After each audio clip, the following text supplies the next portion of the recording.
È giovedì 17 aprile, chiedo scusa, buongiorno Sicilia da Angelo Gagliano. Ed Emanuela Corsi, buongiorno. Allora, cominciamo subito la nostra giornata con la cronaca e con le notizie che ci riportano a quello che sono le indagini che continuano sui fiancheggiatori, su coloro che hanno in qualche modo aiutato nella sua latitanza Matteo Messina Denaro. Ma c'è di più, perché si scopre anche che da un punto di vista sanitario l'ex capo dei capi era anche agevolato, perché a Trapani la sanità è stata particolarmente rapida e efficiente nei suoi confronti. Tutte le tappe sono state ricostruite nelle motivazioni della sentenza del GIP, con la quale lo stesso GIP ha condannato un radiologo che era considerato fiancheggiatore proprio di Messina Denaro. Mentre la sanità a Trapani fa acqua da tutte le parti, resta emblematico il caso degli oltre 3.300 referti istologici mai consegnati a pazienti e quasi 200 di questi si sono poi ammalati. Per il boss Matteo Messina Denaro invece il percorso terapeutico sanitario proprio a Trapani è stato impeccabile e velocissimo grazie alla rete dei suoi fiancheggiatori, tra questi anche medici poi finiti in manette. Il GIP di Palermo ha depositato la motivazione della sentenza con cui ha condannato 8 anni Cosimo Leone, tecnico radiologo accusato appunto di favoreggiamento. L'intero percorso sanitario di Messina Denaro presso l'ospedale di Mazara del Vallo è stato connotato da una straordinaria rapidità ed efficienza, scrive il giudice, non soltanto con riguardo alla tempistica del ricovero, ma anche all'effettuazione della TAC, originariamente programmata per il 20 novembre, ma poi anticipata dapprima al 17 novembre e poi al giorno 10 novembre. Nello stesso processo fu condannato a 10 anni anche l'architetto Massimo Gentile, che avrebbe prestato la sua identità al latitante. L'accusa in aula fu sostenuta dal PM Gianluca De Leo. Tra la diagnosi di tumore al colon, malattia che poi lo ucciderà, fatta il 4 novembre del 2020, e il ricovero, passarono infatti solo 5 giorni e dal ricovero all'effettuazione della TAC, grazie al cambio di turno chiesto da Leone, solo un giorno. Il 13 novembre, infine, il boss venne operato all'ospedale di Mazara. Oltre ad aiutarlo nell'accorciare i tempi sanitari, Leone, come risulta dai dati del traffico telefonico, fece avere al capomafia un telefono cellulare ed una scheda telefonica pulita per consentirgli di avere un canale di comunicazione verso l'esterno. In un momento assai delicato, non solo per lo stato di salute del latitante, ma per l'intero assetto e per gli equilibri interni a Cosa Nostra, conclude il GIP. E allora andiamo subito a leggere dai quotidiani un approfondimento proprio su queste tappe così veloci, scandite anche nei tempi con estrema, diciamo, rapidità. Sì, questa sanità a doppia velocità, Angelo. C'è chi deve attendere 8 mesi e c'è chi deve attendere poche ore. E allora andiamo a vedere la Gazzetta del Sud, vediamo in basso appunto il doppio volto della sanità, dalla diagnosi all'intervento, tempi record per Messina Denaro, ha atteso solo 9 giorni. Rispetto agli 8 mesi, capisci che differenza, prima di sottoporsi all'operazione, bruciando tutte le tappe. Vediamo all'interno diagnosi, TAC, istologico e intervento, sanità sprint per Messina Denaro. In 9 giorni il padrino ha bruciato le tappe ed è stato operato al colon per un tumore, tra l'altro in piena pandemia. Il giudice: straordinaria rapidità ed efficienza all'ospedale di Mazara del Vallo. Ricostruzione nella sentenza appunto con la quale Cosimo Leone, tecnico radiologo, è stato condannato a 8 anni. E qui vediamo il boss nella celebre foto, possiamo dire, con la sua amante storica Laura Bonafede. Proprio in questi giorni sono spuntati i nomi di altre donne attorno al boss, donne che ne subivano il fascino, evidentemente avevano tutte una relazione con lui. Grazie Emanuela. Adesso ci occupiamo del terremoto della notte dell'altra notte, di ieri notte, perché è stato avvertito questo terremoto in diverse località della Sicilia orientale, gran parte della Sicilia orientale. C'è stata grande paura. L'INGV però, come noi abbiamo avuto modo di contattare, in qualche modo ha spiegato l'origine di questo sisma, che comunque, quando ha queste caratteristiche, presenta delle scosse singole e non c'è stato infatti lo sciame. Ma sentiamo il servizio. Un'unica forte scossa, nessun danno ma per molti tanta paura. 4,8 gradi di magnitudo e una grande profondità, 50 chilometri in fondo al mare Ionio. Questo è il terremoto che ha svegliato in piena notte mezza Sicilia. A Siracusa il pensiero è andato al disastroso sisma di Santa Lucia del 1990. Così noi a Siracusa abbiamo un cattivo ricordo, quello del 90, e ogni volta che c'è una scossa siamo tutti in trepidazione. Anche a Catania c'è chi si è spaventato e anche molto. Ci siamo spaventati sicuramente, però grazie a Dio non è successo niente di grave, insomma. Mi sono alzata magari, dico non vorrei che di nuovo replica un pochino e quindi ci siamo spaventate, sì. Noi siamo al secondo piano ed è stato abbastanza che proprio oscillava il letto. C'è chi non ha nemmeno capito cosa stesse succedendo. Sì, l'ho sentito, pensavo mi fosse saltato un gatto sul letto. E chi non ha avvertito la scossa di natura tettonica. Non l'ho sentito. Io, siccome mi sono comprato un bel materasso nuovo, mi faccio certe dormite. Non l'ho sentito, l'ha sentito mia sorella e me l'ha detto stamattina, però io non l'ho sentito. Dopo il tam tam mediatico della notte, di sicuro il terremoto è stato argomento di discussione, ma tutti hanno trascorso la giornata in modo consueto, a partire dalla mattina con la colazione al bar e i primi impegni di lavoro. Io dormo in tutte le circostanze e in tutte le condizioni. L'hanno sentito invece mia moglie e mio figlio. E si sono spaventati? Sì.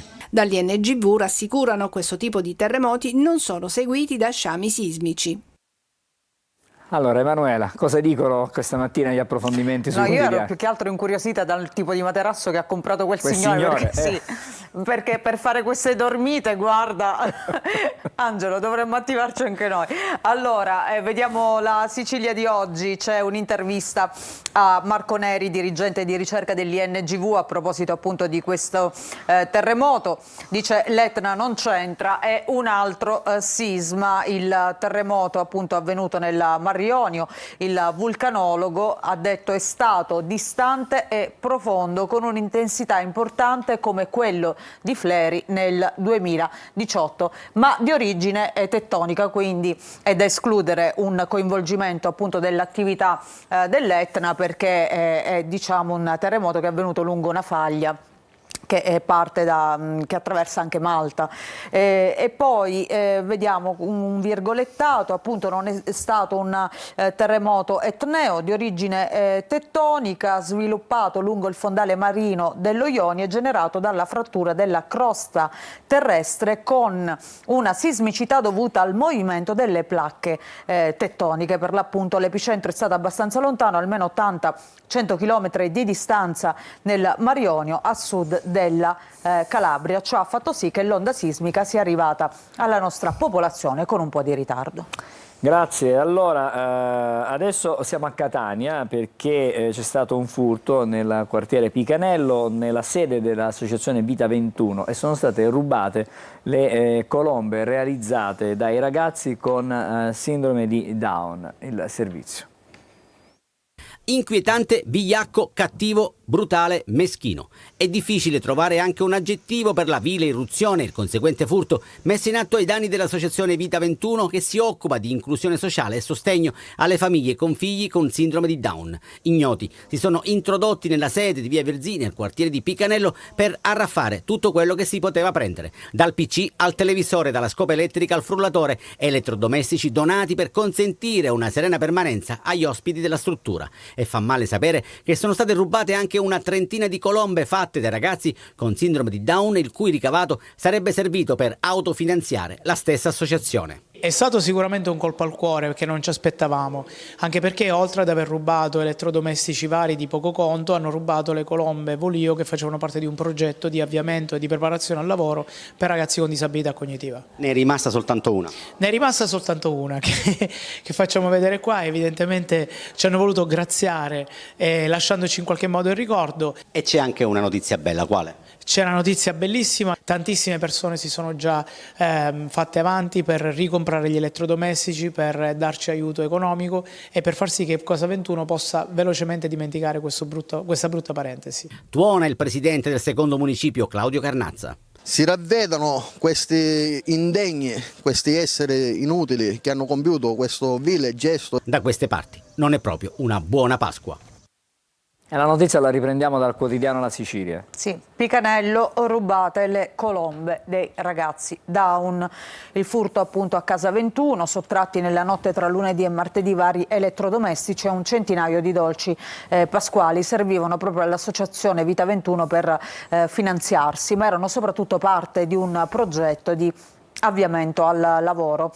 Il presidente dice amareggiati, ma non ci fermiamo, solidarietà dalla municipalità e online partita una raccolta fondi, e qui vediamo una parte delle colombe rubate dalla sede appunto di questa associazione. Non solo colombe, ma anche un televisore, una friggitrice ad aria, una macchina per il caffè, un aspirapolvere e poi appunto questi dolci pasquali, un gesto che insomma non si può neanche commentare. Proprio così. E adesso voltiamo pagina perché ci occupiamo, lo abbiamo fatto anche ieri durante la nostra trasmissione con un collegamento in diretta con Messina. Parliamo della crisi dell'ACR Messina, la società di calcio, il club della città dello Stretto. Non c'è stato nulla da fare, il tentativo in extremis di alcuni imprenditori per salvare insomma la squadra non è andata in porto, la somma necessaria che serviva per pagare diciamo, gli stipendi non è stata raggiunta. Uno dei soci di minoranza, l'ex presidente Sciotto, si è tirato fuori, quindi non pagate né le spettanze né gli stipendi. Pronto dunque in arrivo un nuovo deferimento che porterà punti di penalizzazione da scontare nella prossima stagione, ma la situazione resta complicata sul fronte societario perché adesso, come sentiremo nelle parole di quello che era il presidente fino a qualche ora fa, la situazione in casa Messina è sempre più complicata. Una corsa contro il tempo per mantenere in vita il Messina, ma se sarà proficua si potrà capire soltanto nelle prossime ore. Il centro delle operazioni di salvataggio del club giallorosso è il municipio di Messina. A Palazzo Zanca stamattina è arrivato il direttore sportivo Domenico Roma, che sta cercando di chiudere il cerchio insieme al sindaco Basile e all'assessore allo sport Finocchiaro sulla cordata dei volenterosi ed arrivare in tempo al rispetto dei pagamenti previsti per la mezzanotte di oggi. C'è da raccogliere la somma complessiva di 312.000 euro per provvedere agli stipendi e ai contributi previsti. Sino a questa mattina non è stata raggiunta la quota fissata, anche se si lavora ancora per un tentativo in extremis. All'appello mancherebbero circa 100.000 euro. La nuova deadline è fissata per il pomeriggio di oggi, in tempo per provvedere ai bonifici, che però dovranno essere eseguiti dal conto della CR Messina e da Stefano Laimo, il presidente in carica, l'unico che ha accesso alle operazioni bancarie del club. In mattinata si è comunque lavorato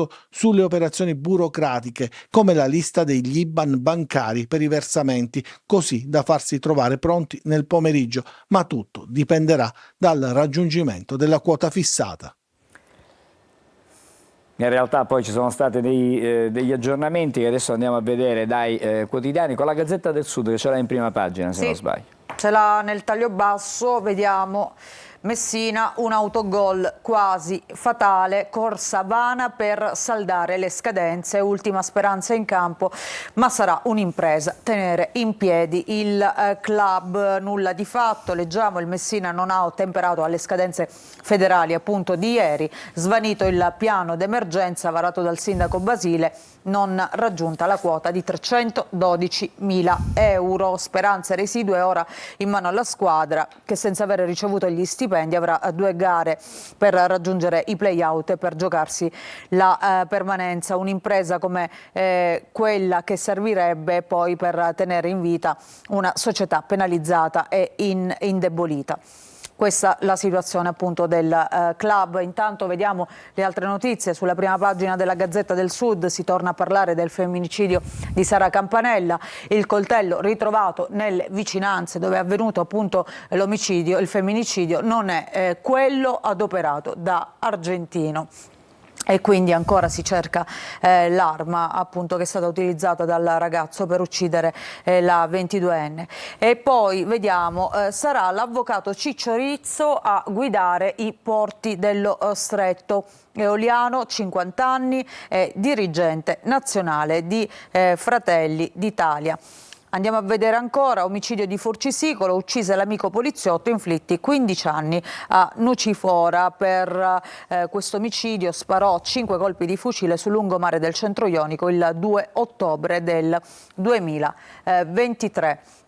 Andiamo a vedere all'interno della Gazzetta del Sud questa notizia perché è arrivata una pesante bocciatura all'ARS che fa tremare un po' la maggioranza di governo. Società satelliti, gli alleati voltano le spalle a Schifani. Bocciata con 39 voti l'ipotesi di riconoscere stipendi sontuosi ai vertici delle partecipate. All'ARS un fronte trasversale unisce opposizione e ampi settori appunto della maggioranza. Via libera invece alla norma che mette ordine alla guida dei parchi regionali.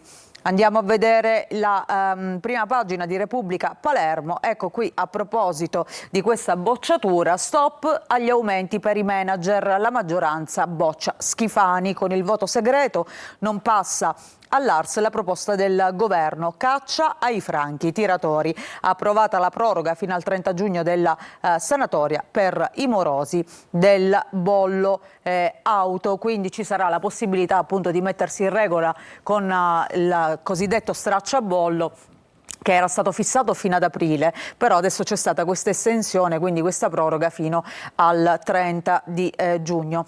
Vediamo invece in alto l'apertura, arrivano i turisti, Palermo impreparata.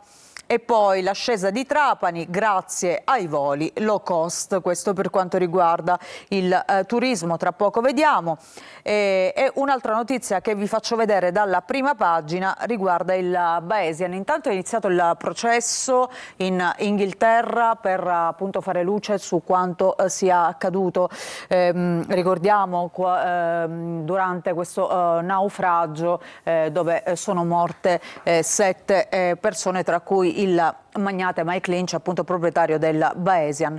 E poi vediamo all'interno rifiuti e trasporti nel caos. Palermo è impreparata ad accogliere i turisti. Mini discarica in centro storico alla vigilia del ponte Pasquale, un lungo ponte, ricordiamo, che partirà praticamente da Pasqua e finirà il 1° maggio. Per i fortunati. Difficoltà a reclutare autisti, la crisi idrica si aggiunge ai disservizi. Crescita del 20% di prenotazioni fino al 1° maggio, continuano i problemi nella raccolta differenziata porta a porta, quindi comunque una terra a vocazione turistica che spesso si trova impreparata poi a dare servizi appunto a chi viene, a chi sceglie la Sicilia come meta delle vacanze. E poi la sfida di Trapani, il rilancio dell'aeroporto traina il boom di visitatori. Restiamo qui a proposito di aeroporti. GESAP Riggio va via, corsa a 20 per fare il manager, ricordiamo la società che gestisce lo scalo aeroportuale di Palermo, il Falcone Borsellino.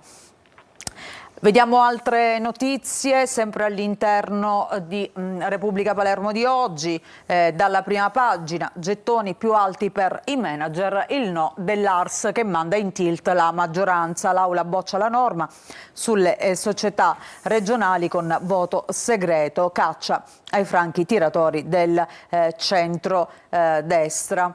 E poi andiamo a vedere appunto il Bayesian, il recupero è sold out perché c'è anche un turismo legato, pensa, proprio al recupero del relitto che dovrebbe iniziare dopo Pasqua. Oltre 500 ospiti negli hotel e nei B&B.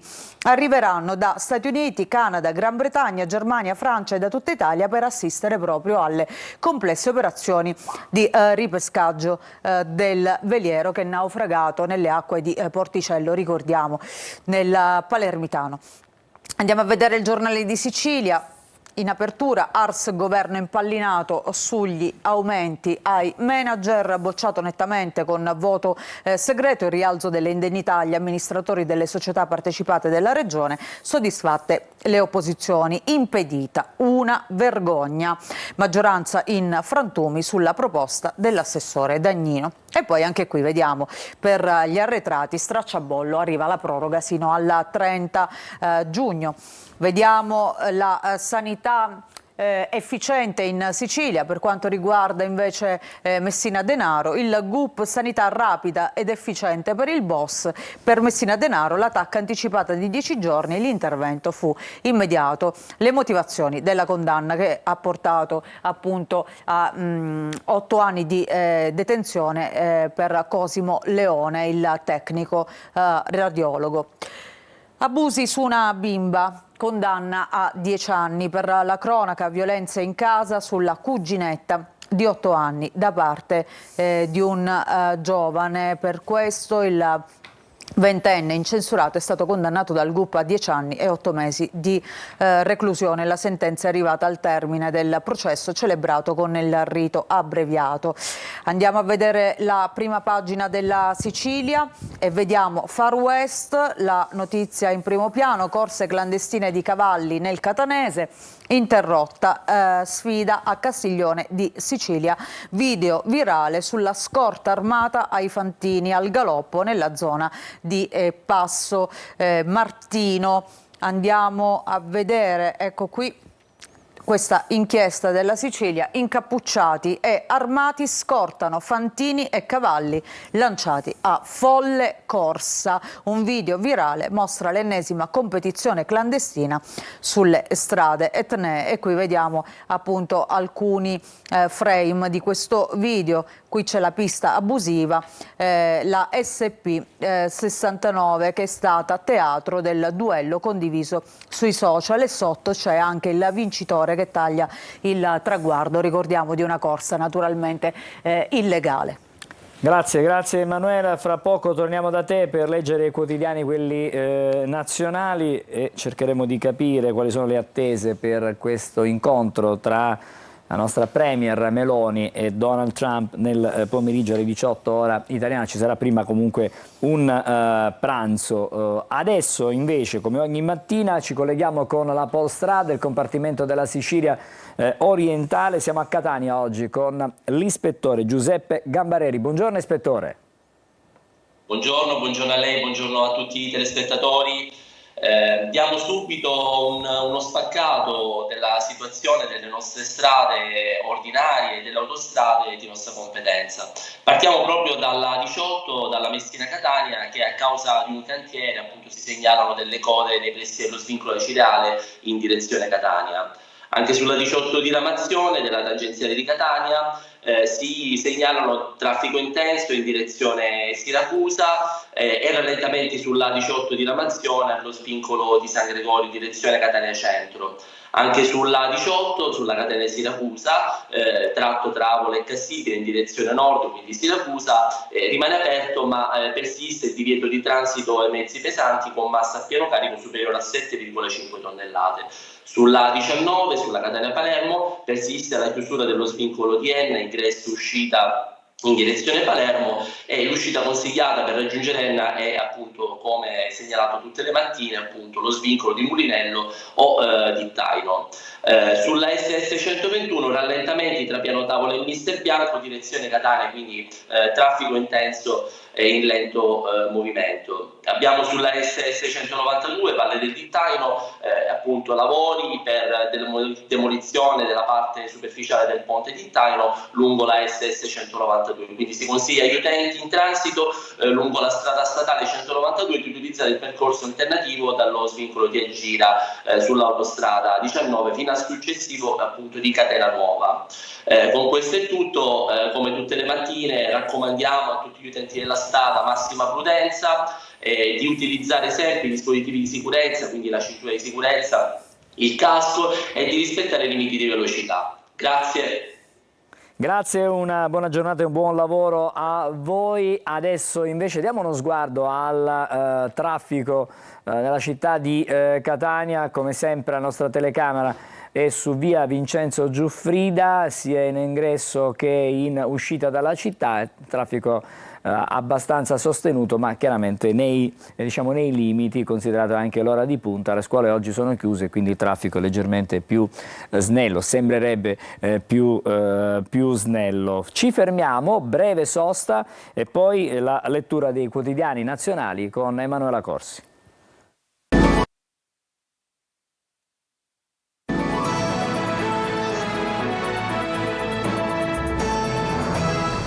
Insieme un aggiornamento. Intanto c'è stata un'importante operazione di contrasto alle frodi nel settore dei carburanti che è stata condotta dalla Guardia di Finanza di Siracusa, ma anche dai funzionari dell'Agenzia della Dogana dei Monopoli. Sono stati sequestrati 21.000 litri di gasolio adulterato pronti per essere immessi in commercio in 3 impianti di distribuzione in provincia di Siracusa. Il valore commerciale di questo carburante che è stato sequestrato è stato stimato in circa 35.000 euro. E adesso, come annunciato, siamo ai quotidiani nazionali con Emanuela Corsi. Sì, partiamo dal Corriere della Sera. Come anticipavi tu, oggi una giornata importante perché ci sarà questo bilaterale tra Meloni che è volata a Washington appunto per incontrare Donald Trump. Uno dei temi in primo piano naturalmente è quello dei dazi, diciamo che è un po' una missione quella di Meloni a nome di tutta l'Unione Europea. E allora andiamo a vedere intanto il titolo sul Corriere della Sera: Trump scontro con i giudici. Trump dà molto da scrivere ai quotidiani da quando è stato eletto Presidente degli Stati Uniti, già lo faceva prima. Anche quando non lo era. Anche quando non lo era, però diciamo che adesso veramente c'è tanto lavoro sugli Stati Uniti. Scontro con i giudici, il tycoon accusato di oltraggio alla Corte per il caso deportazioni, ma la Casa Bianca fa ricorso. E poi sui dazi Donald attacca Pechino, va isolata. Oggi l'incontro appunto con Meloni. E poi sulle tariffe la California fa causa al presidente. Questa è una cosa. Quindi c'è uno Stato che fa. C'è uno Stato, il governatore della California, che fa appunto causa al presidente degli Stati Uniti. La California, che di fatto appunto è una potenza economica, farà causa per fermare i dazi imposti da Donald Trump, illegittimo l'uso di poteri emergenziali. Quindi diciamo che questa politica di Trump non solo non piace all'estero, ma non piace anche a tanti paesi, appunto. C'è anche Biden che parla stamattina. Sì, Biden che torna a parlare praticamente da quando poi è finita la campagna elettorale e per la prima volta da ex cosa dice? Questo governo fa danni. Il leader Dem appunto torna a parlare in pubblico e dice: prima sparano e poi prendono la mira. Questo è stato il suo commento. Lascia senza fiato il disastro di questo governo in 100 giorni. Insomma, 2 grane interne non da poco per Trump. Sì. Perché da una parte c'è uno Stato che fa causa, dall'altra l'ex presidente. Ma ci sono anche le big tech che non sono contente, anche loro di questa. E infatti ora vedremo anche una delle 7 big tech, Nvidia, che ha avuto una perdita importantissima. Invece adesso veniamo a casa nostra per parlare delle condizioni di salute del presidente Mattarella. L'intervento è riuscito, l'impianto del pacemaker, affetto, e auguri per Mattarella, con gli auguri appunto di tornare presto e di rimettersi presto. Migranti, la linea dell'Unione Europea: sì ai paesi sicuri e a procedure rapide, si accelera sul nuovo patto. E poi, per la cronaca, abusi su 6 ragazzi dell'oratorio, è stato arrestato un parroco, la curia era già stato sospeso. Vediamo nel taglio centrale la foto dedicata all'Inter, l'Inter, l'orgoglio e la festa, semifinale di Champions. I nerazzurri tengono testa al Bayern 2-2, ora c'è il Barcellona. E poi una sentenza importante, un pronunciamento importante della Corte Suprema britannica che dice: trans è donna solo chi nasce donna. La Corte Suprema decide il sesso biologico. Rowling, la scrittrice, esulta, ma è polemica. E poi, non so se hai visto una notizia curiosa che è uscita in questi giorni, perché c'è stato ieri il primo... c'era una fotonotizia su un sacco di quotidiani, Sì, ne abbiamo di visto questo ieri volo nei grossi spaziale, esattamente, abbiamo parlato tanto. Organizzato da Jeff Bezos, insomma, multimilionario, miliardario, e c'erano anche delle presenze conosciute, tipo la cantante Katy Perry, ma anche la futura moglie di Bezos, che sposerà appunto il multimilionario a Venezia, in Italia. Volo spaziale, attrice e modelli attaccano Bezos. Da Ratajkowski a Olivia Wilde, critiche al viaggio spaziale per 11 minuti per sole donne, perché loro lo considerano costoso e inquinante, quindi le star appunto contro questo volo. E poi c'è un'altra notizia che riguarda l'Italia, perché pensa è stata ceduta a Bialetti, la famosa Moka non è più italiana, ad acquistarla i cinesi. Andiamo a vedere la Repubblica di oggi. PIL mondiale a rischio, queste sono le stime dell'agenzia Fitch, che appunto taglia le stime sulla crescita. Allarme della Fed, nuovo duello Stati Uniti-Cina, Meloni a Washington, oggi vede Trump, e poi telefonata con von der Leyen, visita coordinata. Tutto questo nel sommario di oggi di Repubblica. E ancora vediamo appunto questa sentenza della Corte Suprema inglese, appunto donna solo chi nasce donna, e qui vediamo Susan Smith e Marion Calder, che sono le co-direttrici di For Women Scotland, che festeggiano con le attiviste dopo questa sentenza. Vediamo La Stampa, il piano Meloni e von der Leyen, la premier da Trump per favorire un vertice USA. Von der Leyen accusa il vecchio Occidente, non esiste più. Vediamo altre notizie, oggi c'è un'intervista a Milo Manara, il famoso disegnatore, io Fellini e il 68, in casa non potevamo leggere i fumetti, bocciato all'esame di pittura, pensa, il grande Milo Manara. Sono le stranezze della vita, sì. Non capita soltanto, diciamo, nell'arte, in quella che insomma capita anche agli artisti, ai grandi musicisti che sono stati bocciati magari in alcune... Ma anche scienziati, fisici. E poi magari se diventano... Si diceva di Einstein che non fosse forse un grande... cioè un alunno modello, però poi alla fine, voglio dire, ha fatto... Era Einstein, non a caso. E poi vediamo ancora il Messaggero con Meloni da Trump, l'attesa dell'Unione Europea, quindi insomma è un po' il titolo che hanno scelto tutti per aprire i quotidiani, ma vediamo anche le altre notizie. Intanto c'è una notizia di sport, nuoto, sì. La neoprimatista che supera la Pellegrini, Sara Curtis, dice io meglio di Pellegrini, no, lei è leggenda, però sono arrivati gli auguri di Federica Pellegrini. Poi lo sport è fatto anche di queste cose, no? I limiti vanno sempre superati certo. E quindi adesso non gareggia più la Pellegrini, speriamo che la Curtis largo ai giovani, ai nuovi, come si suol dire. Per la cronaca, Roma, per la strage del condominio ergastolo a Campiti, l'uomo aveva fatto irruzione nell'assemblea, vittime 4 donne, il Viminale estraneo. E poi a Teramo, adescato in chat e ucciso, arrestato una coppia di fidanzati, lo avevano adescato per derubarlo, lui si è opposto e lo hanno ucciso. E poi vediamo qui la scrittrice di Harry Potter, J.K. Rowling, tra le più attive sostenitrici di questa battaglia trans. Non donne, la battaglia vinta da Rowling. La Corte Suprema di Londra è di sesso femminile solo chi nasce tale. Naturalmente non sono mancate le polemiche, perché qualcuno parla di diritti negati. E allora andiamo a vedere appunto questa notizia all'interno.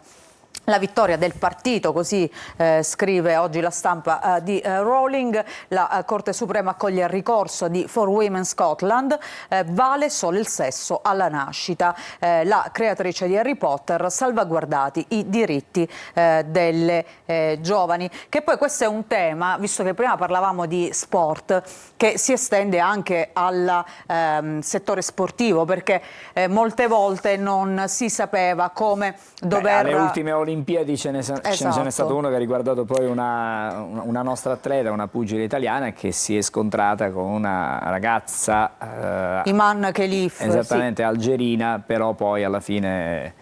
Sì, diciamo che è un tema un po' divisivo, e questa sentenza forse vuole anche un po' mettere ordine. Qualche tempo fa Ma stando Trump... a questa sentenza però non ci sarebbe stato quell'incontro, diciamo, di pugilato, perché non sarebbe stata ammessa nella categoria donne. Però anche Trump qualche tempo fa, visto che parliamo spesso di lui, ha detto i trans non possono gareggiare nella categoria femminile. Quindi, insomma... rimettiamoci al CIO, no? Al Comitato Olimpico Internazionale, dovrà dirimere chiaramente il CIO questa vicenda. Un'ultima notizia? Un'ultima notizia, e allora vediamo questa strage del condominio avvenuta a Roma nel 2022, ergastolo per Campiti. Il 60enne sparò a raffica durante un'assemblea e uccise 4 donne. L'agguato premeditato per i dissapori nel consorzio, un piano preparato. Nei dettagli, e qui vediamo appunto le vittime, abbiamo detto 4 donne, qui ce ne sono 3 donne sui 50 anni, e qui vediamo invece lui, l'assassino. Questo è il luogo della strage, appunto nel quartiere di Fidena a Roma, dove Claudio Campiti appunto ha ucciso queste persone. Grazie Emanuela, allora con te ci ritroviamo più avanti nel corso della mattinata. Adesso guardiamo le previsioni meteo e poi ci occuperemo di una questione che tanto, diciamo, appassiona i catanesi, il solarium di Piazza Europa, che quest'anno non verrà fatto, ma cercheremo di scoprire i motivi con l'assessore al ramo proprio al comune di Catania, fra pochissimo. Bentrovati da Clara Ventura di Trebi Meteo. Nella giornata di giovedì fronte attivo su gran parte del nostro territorio porterà dei fenomeni sulle regioni tirreniche, ma soprattutto al nord. E dunque in Sicilia la situazione sarà piuttosto variabile, prevarrà sì il sole, ma guardate, nella seconda parte del giorno, specialmente nel corso del pomeriggio, sarà possibile qualche piovasco a carattere sparso, specialmente sulla fascia tirrenica e nelle aree interne. Attenzione ai venti che ovunque soffieranno sostenuti, le temperature massime saranno in calo e non andranno oltre i 20-21 gradi. E dunque per quanto riguarda la giornata di venerdì prevarrà il sole su tutta l'isola. Cielo sereno, al più con qualche nuvola di passaggio nell'arco della giornata, ma senza particolari effetti. Temperature massime che non subiranno particolari variazioni. Con questo è tutto, ma per restare aggiornati anche in vista di Pasqua e di Pasquetta, vi invitiamo a scaricare e a consultare l'app gratuita di Trebi Meteo. E allora, adesso ci siamo, eccoci in studio, l'ho annunciato prima, questa discussione sul solarium di Piazza Europa la affrontiamo con, diciamo, l'esperto in materia, perché siamo con l'assessore al mare al Comune di Catania. Buongiorno ad Andrea Guzzardi. Buongiorno a voi, grazie dell'invito. Grazie a lei. Allora, i catanesi, è risaputo, amano il loro mare, quello che hanno proprio dentro la città, quello che è sul lungomare. Quest'anno, contrariamente a quanto avvenuto l'anno scorso, non ci sarà il solarium proprio di fronte, quello di Piazza Europa. E non ci sarà soltanto questo, diciamo, stop, ma anche i lidi privati legati proprio a questo tratto di mare non potranno chiaramente concedere la balneazione alle persone. Che cosa è successo? Perché c'è questa ordinanza? Partiamo dall'ordinanza del sindaco che ha scatenato poi una serie di polemiche. Allora, intanto vorrei infatti un po' smentire questa notizia, perché effettivamente sì, quest'anno il solarium di Piazza Europa, il famoso solarium Sciascia, non verrà realizzato per via precauzionale e non per l'ordinanza che è stata emessa. L'ordinanza del sindaco viene messa ogni anno prima della stagione balneare, su indicazione delle zone di divieto di balneazione che ogni anno la Regione Sicilia ci comunica. Quindi da questo punto di vista non cambia nulla rispetto agli altri anni, l'ordinanza è sempre quella. Vicino la Piazza Europa, diciamo verso il Porto Rossi, c'è stata sempre un'ordinanza che porta un'indicazione di 30 metri dal punto segnalato con coordinate ben precise dalla regione siciliana. Il solarium veniva fino all'anno scorso realizzato oltre i 30 metri.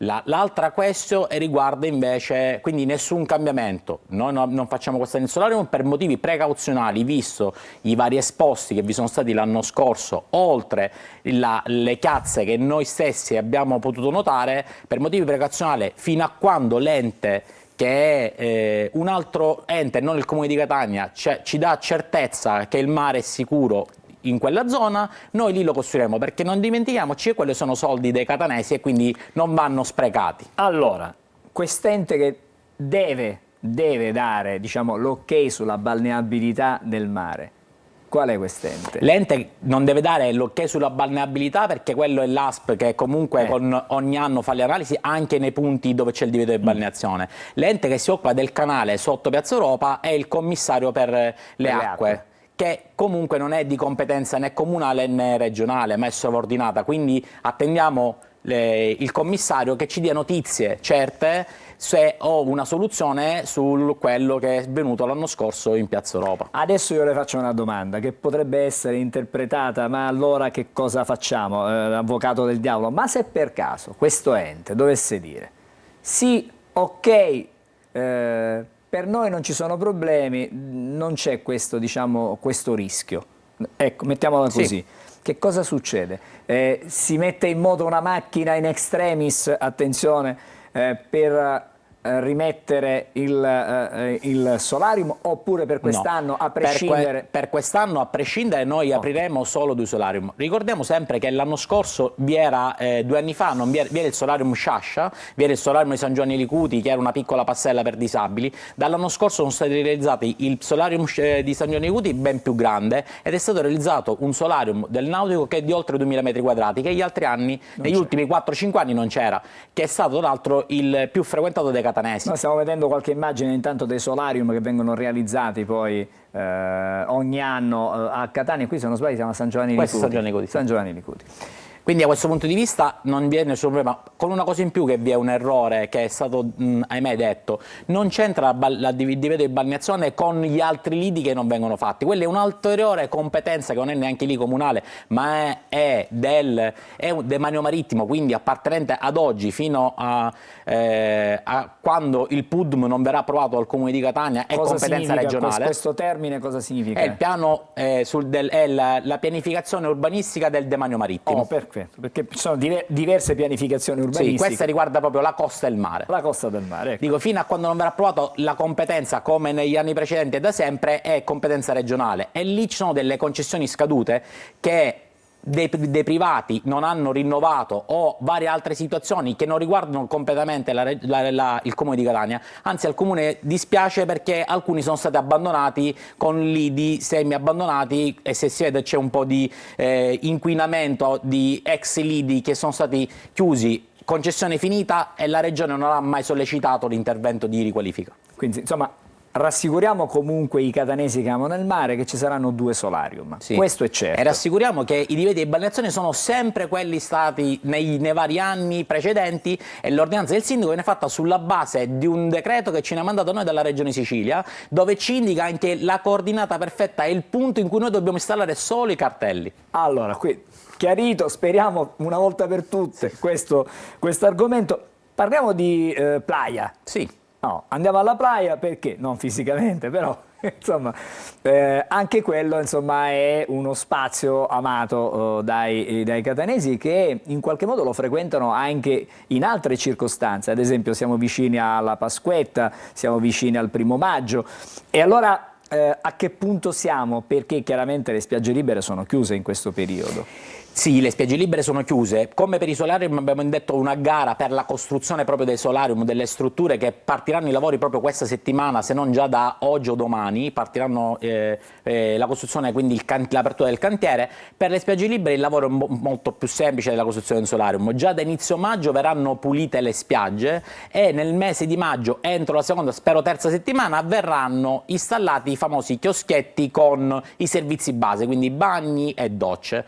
Quindi noi speriamo di inaugurare tutte, sia la parte playa che la parte solarium, l'ultima settimana di maggio, la prima settimana di giugno. Ok, ma non ci sarà una spiaggia, ad esempio è sempre capitato che ce n'è una che apre prima delle altre perché... Speriamo di non aprire la spiaggia libera numero 3, però cerchiamo quest'anno di essere più puntuali anche con le altre, e dentro la prima settimana, l'anno scorso abbiamo detto tutte e 3 le spiagge libere, quest'anno speriamo di aprire entro la prima settimana di giugno tutte e 3, qualche settimana prima la spiaggia libera numero 3, che è la più amata dai catanesi, che per chi ama la parte playa. A proposito, con forse un servizio in più che do in anteprima. E sentiamolo. Grazie a un avvocato, che è l'avvocato San Filippo, che è un diversamente abile ma molto attivo, delle associazioni e degli enti doneranno della strumentazione per scendere il disabile a mare, e quindi forse oltre al solarium che da noi viene attrezzato, quello di San Giovanni di Cuti per diversamente abili, anche una spiaggia libera quest'anno sarà attrezzata per diversamente abili, con la discesa a mare e con dei volontari che daranno una mano ai diversamente abili per farsi il bagno alla playa. Quindi diciamo che si sta viaggiando con tempi piuttosto ritmi serrati, perché i cantieri aprono praticamente, stanno aprendo i cantieri per i solarium. Le spiagge libere sono già state aggiudicate a chi ha fatto... Questo è l'ultimo anno della ditta, che ha già un contratto in essere al Comune di Catania e scadrà a fine 2025, e noi già stiamo lavorando anche per il 2026. Quindi diciamo che c'è tempestività, c'è grande voglia di fare. Abbiamo detto che c'è un servizio in più quest'anno molto importante, e grazie a questo, diciamo, al supporto e all'idea di un avvocato che è un diversamente abile, ma che ha la voglia di poter portare novità nella sua città e dei servizi per abbattere le barriere architettoniche anche a mare. Assessore, le chiedo un'ultima cosa per quanto riguarda la viabilità, stavolta, perché andando a mare, più che altro per le spiagge libere, per la zona playa, una regolamentazione anche per quanto riguarda i parcheggi, perché molte volte ci siamo ritrovati, ci siamo imbattuti, magari, questa è una piaga, quello dei parcheggiatori abusivi. Si sta facendo qualcosa per cercare in qualche modo di, non dico azzerare, ma contenere quello che è un malcostume? Naturalmente non è la mia delega, non è la mia competenza, però sicuramente la scelta del sindaco Trantino e della giunta di procedere come prime nell'organico, come prima assunzione a quello di nuovi linfa e nuovi vigili urbani, questo è un segnale sicuramente positivo, lo vediamo in tanti settori. Sicuramente il fatto di avere più polizia locale che può dare una mano per far rispettare le regole, questo può essere un ottimo contributo, e sicuramente qualcosa può essere fatta. Però per quanto riguarda la playa non dimentichiamo che quest'anno sarà il primo anno, io sono sicuro della tanta affluenza e della tante persone che la frequenteranno, perché già passando lì ogni tanto in macchina o in motorino lo noto, della pista ciclabile che è stata inaugurata quest'inverno, quest'anno sarà la sua prima estate, quindi vedo già tantissimi turisti che in piena sicurezza percorrono la via Domenico Tempio sulla pista ciclabile che porta proprio fino al viale Kennedy. Allora, insomma, ci sono tanti belli auspici perché sia una stagione balneare che ufficialmente scatterà, abbiamo detto, entro maggio? Sì, entro maggio sicuramente. Entro maggio, quindi sia i solarium... Da ordinanza della Camera di Porto è dall'1 maggio al 30 ottobre. Noi sicuramente come strutture comunali entro maggio saremo operativi. Quindi entro maggio sia i solarium che le spiagge libere saranno praticamente... Incominceremo a far fuorire qualche spiaggia e qualche solarium. Benissimo, grazie per quello che ci sta dicendo stamattina l'assessore Andrea Guzzardi, buon lavoro perché ce n'è sempre tanto, e adesso noi ci fermiamo, restate con noi perché fra poco parleremo della prossima Pasqua, ma da un punto di vista meteo, e vediamo che cosa ci aspetta. A fra pochissimo.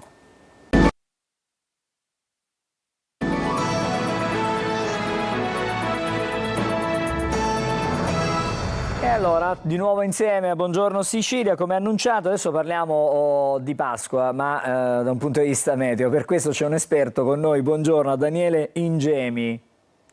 Buongiorno, grazie per l'invito. Grazie per essere con noi. Allora, intanto prima di arrivare a Pasqua, che cosa sta succedendo? Sì, è vero, la primavera è un po' pazza, il mese di aprile poi è particolarissimo, siamo in linea con quello che avveniva forse un po' di tempo fa e che da un po' di anni forse non c'era stato più?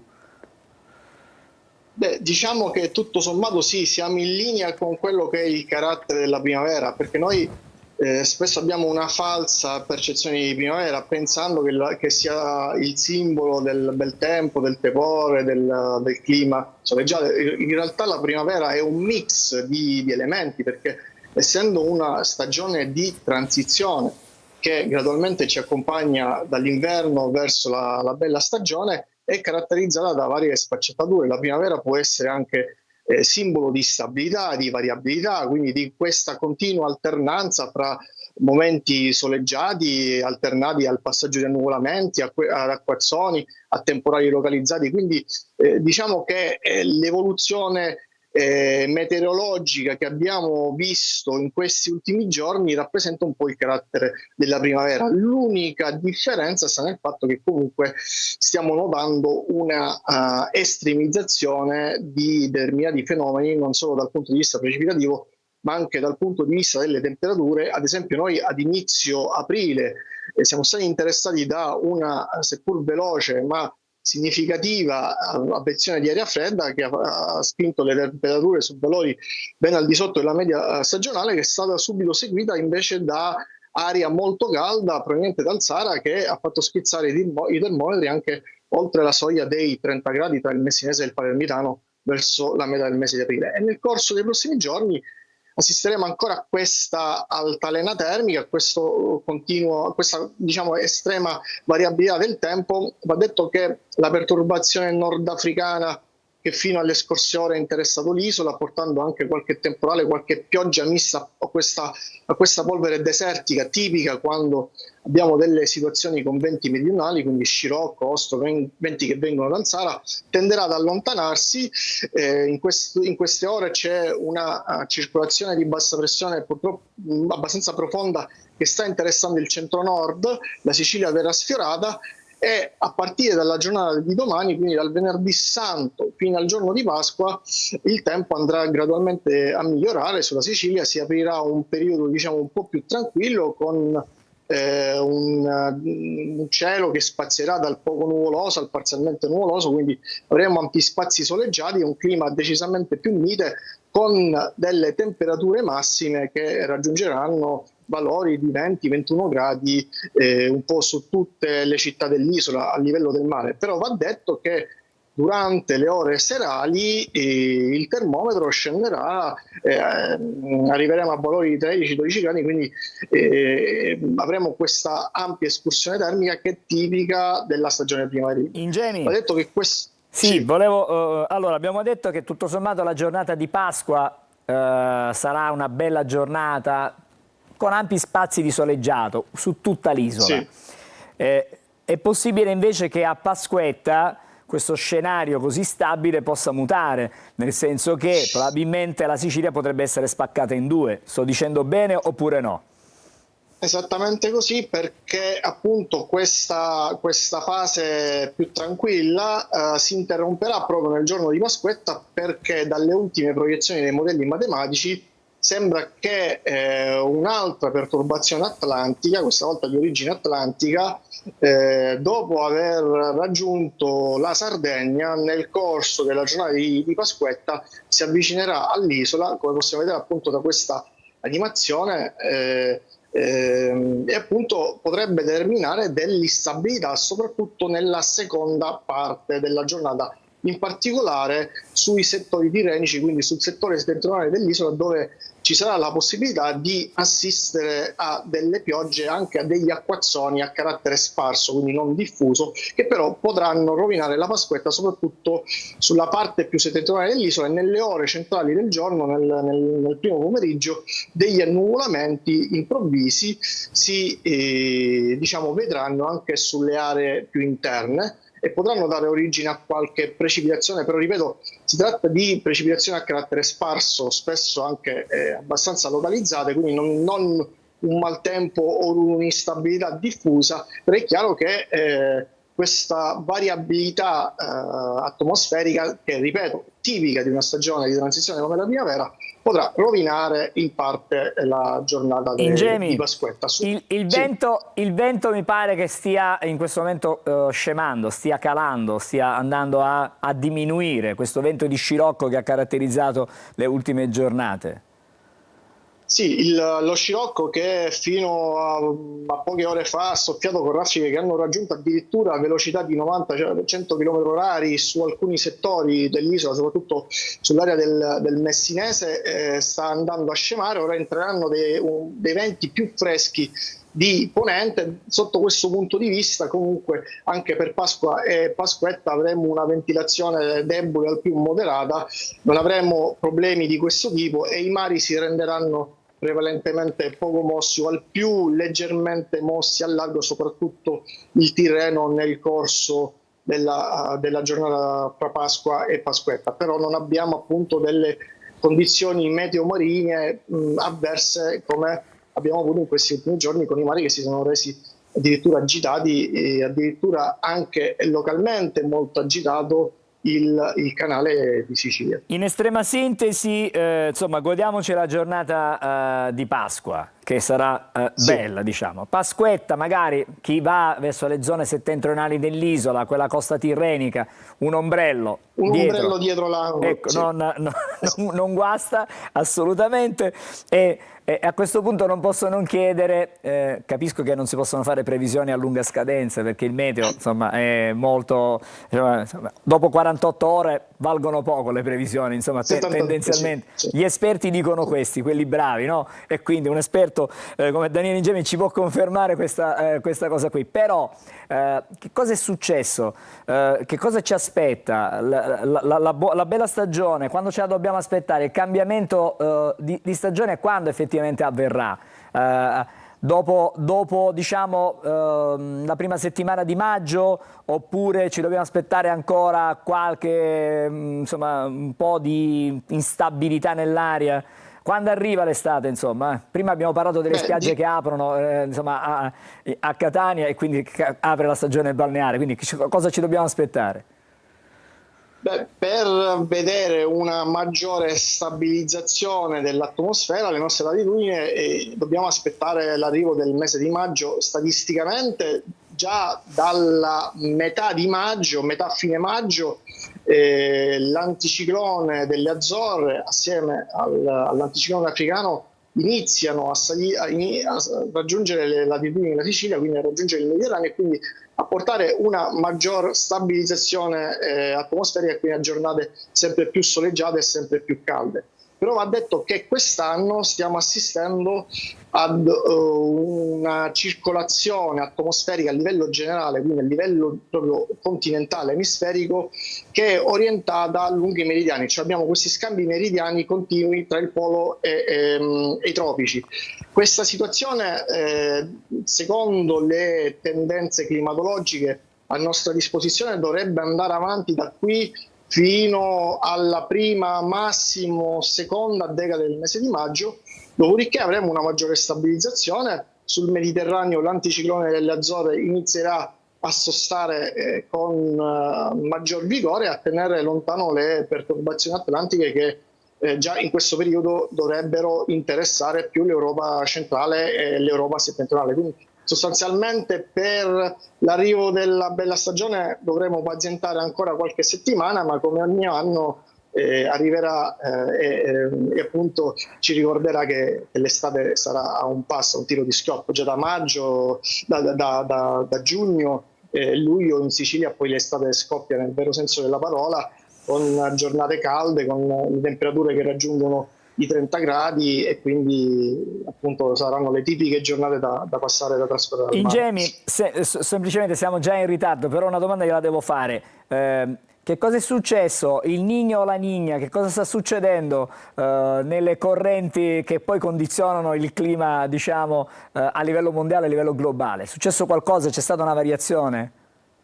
Sì, in questi ultimi mesi è entrata di scena la Niña, che ha sostituito il Niño e che ha dato un input alla circolazione generale atmosferica, e per la Sicilia questo è stato anche un bene, perché generalmente la Niña, anche se si tratta di una Niña molto debole che ora rischia di scemare in una fase di neutralità, però generalmente quando c'è questo partner atmosferico unito ad altri partner, perché diciamo che il Niño e la Niña hanno un'influenza indiretta sul tempo in Europa, però hanno un'influenza diretta sul tempo sul continente americano, quindi influenzando l'andamento atmosferico sul continente americano, poi a cascata hanno un'influenza anche alle nostre latitudini.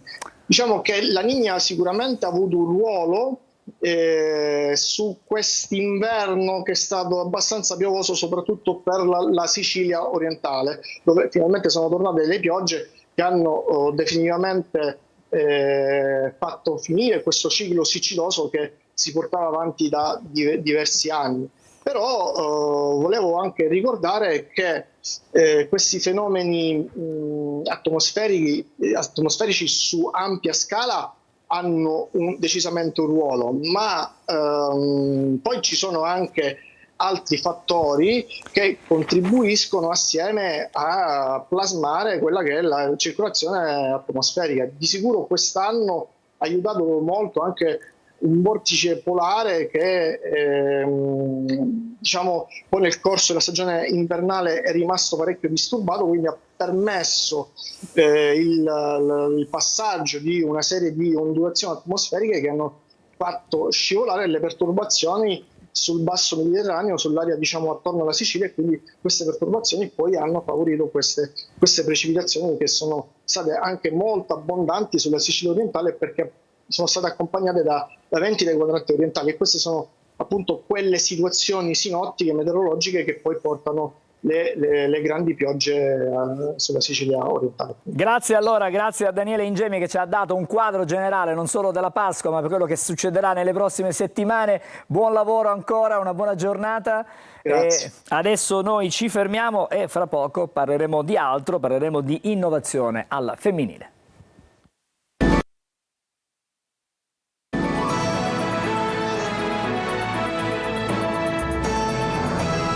Rieccoci in studio, come anticipato parliamo di innovazione al femminile. Buongiorno intanto a Giuseppe Patti, che è il direttore e managing director di Proteo.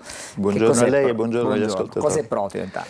Proteo è un'azienda che è stata fondata dall'ingegnere Raffaella Pandarano, mia moglie, e da me nei lontani fine degli anni '80. Ed era un'azienda che, cioè è tuttora un'azienda che è nata per l'innovazione nel settore idraulico. Diciamo che adesso si direbbe un'azienda che si occupa di idroinformatica. Noi abbiamo iniziato a fare modelli di calcolo di reti di fluidi e abbiamo sviluppato software per sistemi di automazione e controllo, e adesso stiamo applicando algoritmi di intelligenza artificiale applicati, diciamo, per essere più precisi, machine learning, per prevedere quando le condotte si romperanno nei prossimi anni, quindi cercare di anticipare queste... Insomma, quindi praticamente una grande, cioè è un'azienda che cerca di applicare l'innovazione, anche l'intelligenza artificiale, come diceva lei, a quelle che sono, ahimè, anche le difficoltà nella distribuzione idrica, che abbiamo tante difficoltà, soprattutto dalle nostre parti. L'occasione per vederci stamattina è il premio che è dedicato proprio a sua moglie, Raffaella Mandarano, che ha ispirato questo premio, che sta ispirando molte delle giovani partecipanti a questo premio, che ha un obiettivo. Ce lo vuole spiegare lei qual è l'obiettivo fondamentale poi? Sì, l'obiettivo è quello di diciamo, far emergere nelle giovani donne fra i 18 e i 35 anni quella che è la voglia di fare impresa, cioè aiutarle a portare avanti l'idea imprenditoriale in determinati settori.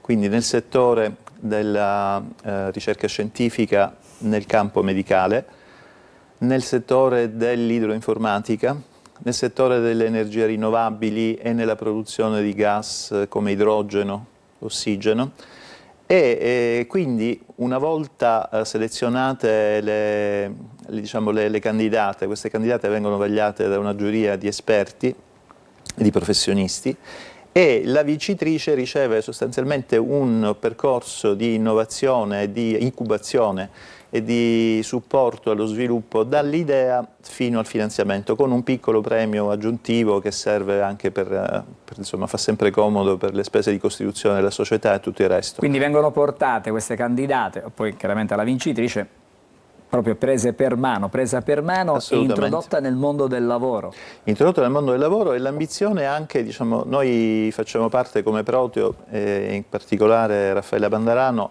20 anni fa aveva contribuito a fondare con Emanuele Spampinato di Etnitec e altri partner una realtà che adesso è una realtà importante, che unisce 79 aziende nel settore dell'ICT, e che 20 anni fa era, diciamo, controintuitiva rispetto a quello che succede in Sicilia. Noi in Sicilia si dice sempre che le società si fanno in numero dispari e 3 sono tante, no?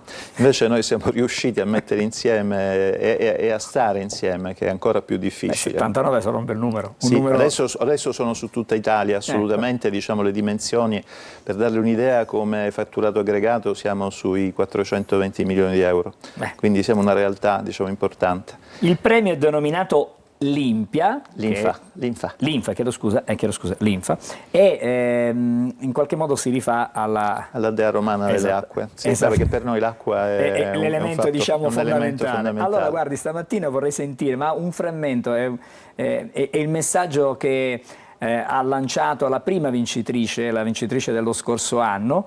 La sentiamo, un breve frame, non tutto perché non abbiamo il tempo di farlo sentire tutto, però può essere da stimolo anche a chi magari sta ascoltando la nostra trasmissione, alle giovani donne. È quello che ci auguriamo e vi ringraziamo per questo, perché per noi è importante. Sentiamolo. Buongiorno a tutti, sono Valentina Mancuso e sono la vincitrice della prima edizione del premio Linfa dedicato a Raffaella Mandarano. Da ottobre 2024, da quando ho ricevuto questo premio, la mia vita professionale ha preso una direzione che mai avrei immaginato prima, e per questo desidero esprimere la mia più profonda gratitudine a Giuseppe Patti e a tutta l'associazione Mandarano per aver creduto nel mio progetto e nelle mie capacità. Infatti, grazie al premio Linfa ho avuto l'opportunità di partecipare al programma di incubazione di Entopan Innovation Hub, che tuttora mi segue con entusiasmo nel percorso di avvio della mia startup. Approfitto infatti per ringraziare anche loro e tutto il team che mi supporta. E questo supporto è stato proprio fondamentale per trasformare la mia idea in un progetto concreto. Questo riconoscimento che ho ottenuto tramite il premio Linfa ha aperto molte porte, tanto che poi il mio progetto ha ricevuto un ulteriore importante riconoscimento di cui sono molto orgogliosa. Oggi infatti mi trovo in una fase di concretizzazione che prima sembrava... Allora, abbiamo sentito, la stiamo sentendo ancora, il messaggio dura circa 2 minuti, non possiamo mandarlo tutto, però ci ha fatto capire come funziona questo meccanismo virtuoso, e grazie anche alla collaborazione di molti partner istituzionali e non solo. Quindi c'è uno scambio, diciamo, di informazioni e da parte vostra, da parte delle istituzioni, perché poi si possa realizzare questo progetto. Sì, ed è la cosa migliore, la cosa migliore, diciamo, che si può fare in genere dappertutto, ma in particolare in Sicilia. Cioè la Sicilia non è sempre, diciamo, un ecosistema favorevole, definiamolo così, ma talvolta per contingenze o anche ovviamente per volontà dei privati e qualche volta anche della politica e degli enti pubblici, come in questo caso, diciamo, come enti diciamo, che ci supportano, l'Università di Catania o l'Istituto Humanitas, la Camera di Commercio. Raffaella è stata presidente dell'imprenditoria femminile della Camera di Commercio di Catania per diversi anni.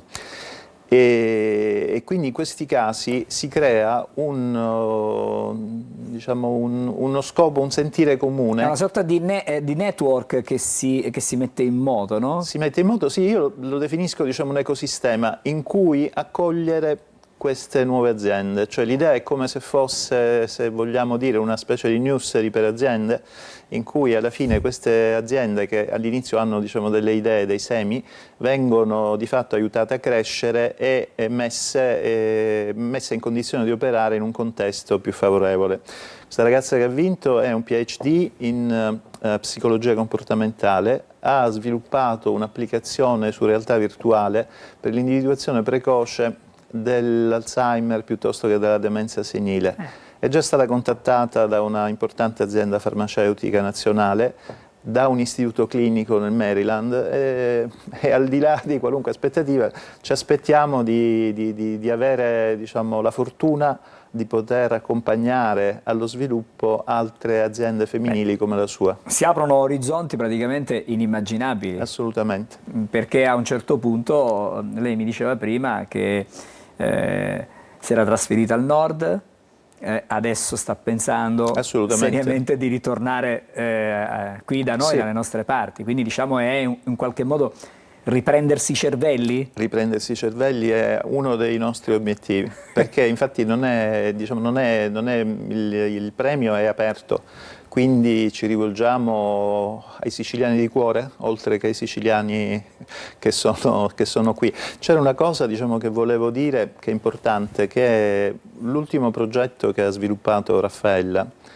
È un progetto molto importante che c'è stato, che siamo riusciti a portare avanti grazie al fatto che 20 anni fa avevamo creato questo consorzio di imprese, adesso una società consortile per azioni, ed è un progetto di produzione di idrogeno da fonti rinnovabili. Ed è il progetto, diciamo, sul quale io, l'azienda, i partner si sono impegnati a svilupparlo e a portarlo avanti nel miglior modo possibile. È il modo migliore, diciamo, per onorare la sua memoria, insieme al premio. Ci mancherebbe. Grazie, buon lavoro per quello che state facendo, per quello che fate per queste giovani donne che possono avere una grande opportunità con, diciamo, traguardi anche internazionali che si aprono. Grazie all'ingegnere Giuseppe Patti, abbiamo parlato del premio Linfa che è stato presentato ieri, la seconda edizione. Buon lavoro, in bocca al lupo, noi ci fermiamo per pochissimo, ci sono le pillole di Almanacco e poi cambiamo pagina come sempre, parleremo di oroscopo, lo facciamo con Marco Amato fra pochissimo. Il 17 aprile si osserva la giornata internazionale della lotta contadina, istituita in memoria della strage di Eldorado dos Carajás del 1996. Questa giornata è un promemoria che il cibo è vita, non una merce, e sottolinea l'importanza di un'agricoltura sostenibile che onori l'ambiente e i diritti dei contadini, contrastando lo sfruttamento insensato delle risorse naturali. Sapevate che la Luna è stata aggiunta per la prima volta a una lista di siti di alto valore culturale minacciati? Il World Monuments Fund ha inserito la Luna tra i siti con rilevanza storico-culturale da preservare. Il WMF è un'organizzazione no profit che si occupa di preservare monumenti e siti architettonici importanti dal punto di vista storico-culturale e minacciati da eventi naturali o dalle attività umane. Preoccupata per l'aumento esponenziale delle missioni lunari commerciali e per la nuova corsa allo spazio, l'organizzazione ha inserito la Luna nella sua nuova lista di 25 siti minacciati, perché sul suo suolo incombono le mire di chi vuole sfruttarne le risorse minerarie o missioni che potrebbero disturbare i siti di interesse storico, tappe importanti della storia dell'esplorazione lunare.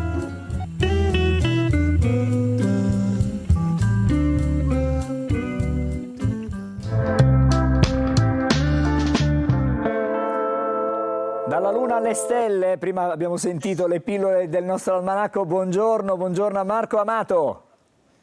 Provo a prendere quelle, mi viene da dire citando Irene Grandi. Buongiorno Angelo, buongiorno Sicilia. Allora, oggi ho tutti i colori del mare proprio perché non è la Luna la protagonista della giornata, anche se la Luna oggi è in un baldanzoso e positivista Sagittario. Sono Mercurio e Nettuno che proprio sulle soglie dell'Ariete iniziano a parlare di intuizione. Ma oggi appunto per intuizione vi parlo di uno dei segni zodiacali più abili di tutto lo zodiaco, ovvero lo Scorpione, in particolare di Eros Ramazzotti, che inizia una storia importante World Tour.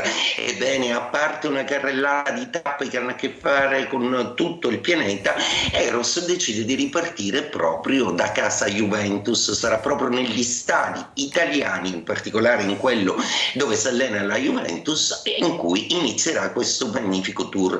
Lo Scorpione, ricordo, è anche il segno della creatività, è un segno il cui intuito riesce a farlo rinascere sempre come un'araba fenice, anche se è un segno di acqua, a volte si comporta proprio come un fuoco, proprio perché Marte è uno dei proprietari planetari del segno zodiacale. Ma torniamo a parlare di stelle. Per l'Ariete oggi è una giornata molto intensa e particolare, proprio perché Nettuno, il pianeta dell'intelligenza, e Nettuno, quello della psiche, si trovano proprio sulle soglie dei suoi gradi, quindi significa che i fuoco avranno un maggiore intuito, in particolare l'Ariete, che finalmente sarà convinto di voler naufragare nel dolce mare dei suoi sentimenti. Per il Toro inizia un periodo un pochino intuitivo e pensieroso, con tanti pensieri che si affollano, ma dolcemente romantici. I Gemelli, con questo Mercurio è il loro pianeta, sviluppano un'intuizione quasi da sindrome di Cassandra, quindi Gemelli, fidatevi molto oggi e nelle settimane a venire della vostra intuizione. I Cancro godono di questo aspetto in una maniera un pochino controversa, proprio perché devono prendere coscienza della realtà e delle proporzioni emotive che comporta. Leone, ottimo per voi perché di nuovo un trigono di questi due preziosi pianeti che vi aiuteranno a rimettere tutto a posto nell'ambito lavorativo e nella vostra vita in generale. Vergine, la buona notizia è che il vostro pianeta non è più in opposizione e che, congiungendosi a Nettuno in una zona neutra dello zodiaco, avrete di nuovo una forte fluidità emotiva ed empatia con tutti i vostri colleghi, amici e amori. Bilancia, inizia per voi un periodo complesso in cui dovrete mettere in discussione alcuni errori, alcune scelte fatte e rendervi conto che la realtà che credevate che fosse in un modo presenta delle varianti un po' più confuse del previsto. Scorpione, inizia questo periodo di rinascita per voi molto forte, molto importante, che vi avvantaggerà nel concreto, quindi fate, agite. Sagittario, stupendo trigono per voi ed è uno dei due vostri pianeti che vi aiuta, proprio Nettuno, e riuscirete a gestire il tutto in una maniera molto positiva. Capricorno, non solo riuscirete a prendervi alcune soddisfazioni lavorative, ma vi compiacerete di essere riusciti a ovviare a un piccolo disastro, poteva insomma finire peggio. Acquario, nel vostro cielo questa configurazione è ottima per lo stimolo comunicativo, di fantasia e la trasmissione di emozioni, finalmente. Pesci, per voi, dopo aver sopportato il peso di tutti questi pianeti, ora questi pianeti diventano oggettivi, ci potete quindi giocare, utilizzarli ed essere padroni del gioco. In bocca al lupo a tutti i segni zodiacali e auguro a tutti, col mio caffè in una tazza con i colori del mare, una splendida giornata. Anche a te una buona giornata, a domani. Adesso andiamo da Emanuela, alla quale chiedo di essere molto veloce.